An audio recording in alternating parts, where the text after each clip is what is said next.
Hey everyone, Dan with Mac Rumors, and in this video we're going to go over some of the new gestures for your iPad that will be coming this fall in iOS 12.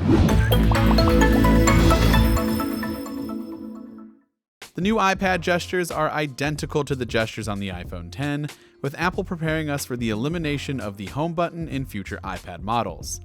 Rumors suggest upcoming iPad Pro models will feature a TrueDepth camera system and Face ID rather than a traditional Touch ID home button. If you use an iPhone X, the new iPad gestures will be familiar to you, but if you don't, it could take a bit of time to get used to. Here's a quick rundown of what to expect. Since all iPads still have a home button, you can obviously use that to go home or access the app switcher with a double press, but since iOS 12 is seemingly preparing us for a life with no home button, the gesture to go home is a simple swipe up from the bottom. To access the app switcher, a swipe up and hold in the center will bring you your opened applications that you can swipe up to close. To bring up the dock from within an app, you'll need to do a swipe and hold near the bottom inch of the screen.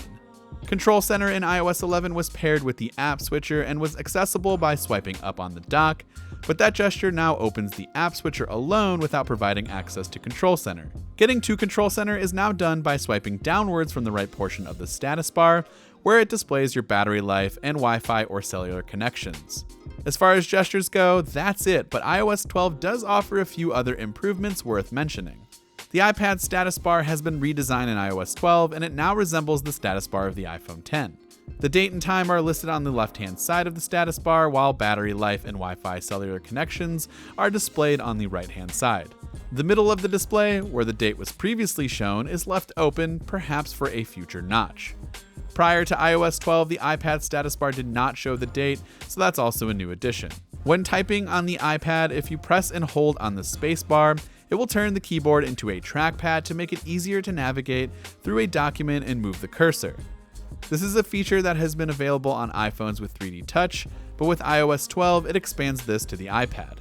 On newer iPads with 2 GB of RAM or more, multitasking has been tweaked somewhat.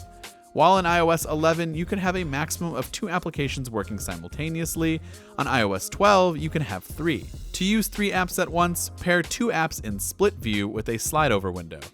In this mode, all 3 apps are active, and while it's true that slide over window is going to block most of the second split view window, you can still scroll through and use all 3 apps.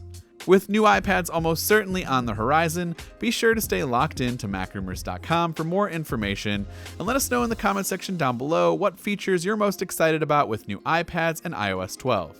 This has been Dan with Mac Rumors. Thanks for watching, and I will see you in the next one.